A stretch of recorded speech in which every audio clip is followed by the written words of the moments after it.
Now let's understand what are the documents to be submitted to substantiate the principal place of business.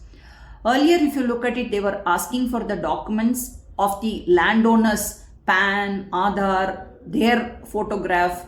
Now, as per the instruction, the officer is not supposed to ask for those documents. What is needed is, in case of own premises, it means that where the applicant is running his place of business in his own premises, then what he needs to submit is the copy of property tax receipt or kata or electricity bill to substantiate the name and the property details. That means where he is running the business.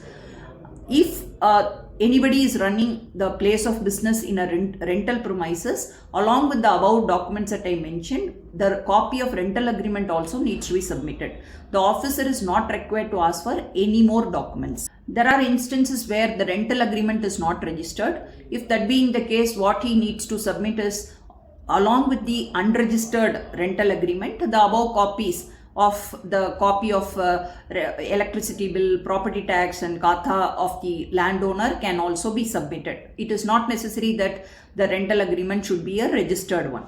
In some cases, what happens, the business owner runs his business where his relative is the owner of the premises, where there is no such proper rental agreement, whether registered or unregistered, and it is not his own premises also. If that being the case, from the owner of the premises, if he gets it in a plain piece of paper signed by the owner of that premises stating that Mr. So-and-so is applying for GST registration and he's carrying on his business in this place, is sufficient enough to substantiate the fact that this is the place of business where he is carrying on his business.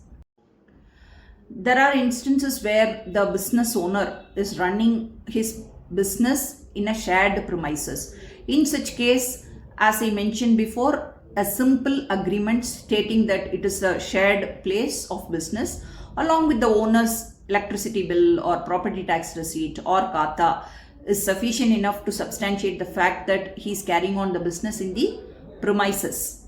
This is something very important. In some cases, what happens, out of friendship, somebody permits the applicant to carry on his business. In such case, what he needs to do is, he has to get in a piece of paper from the consenter permitting him to carry on the business in that said address, along with this property tax receipt or kata or electricity bill.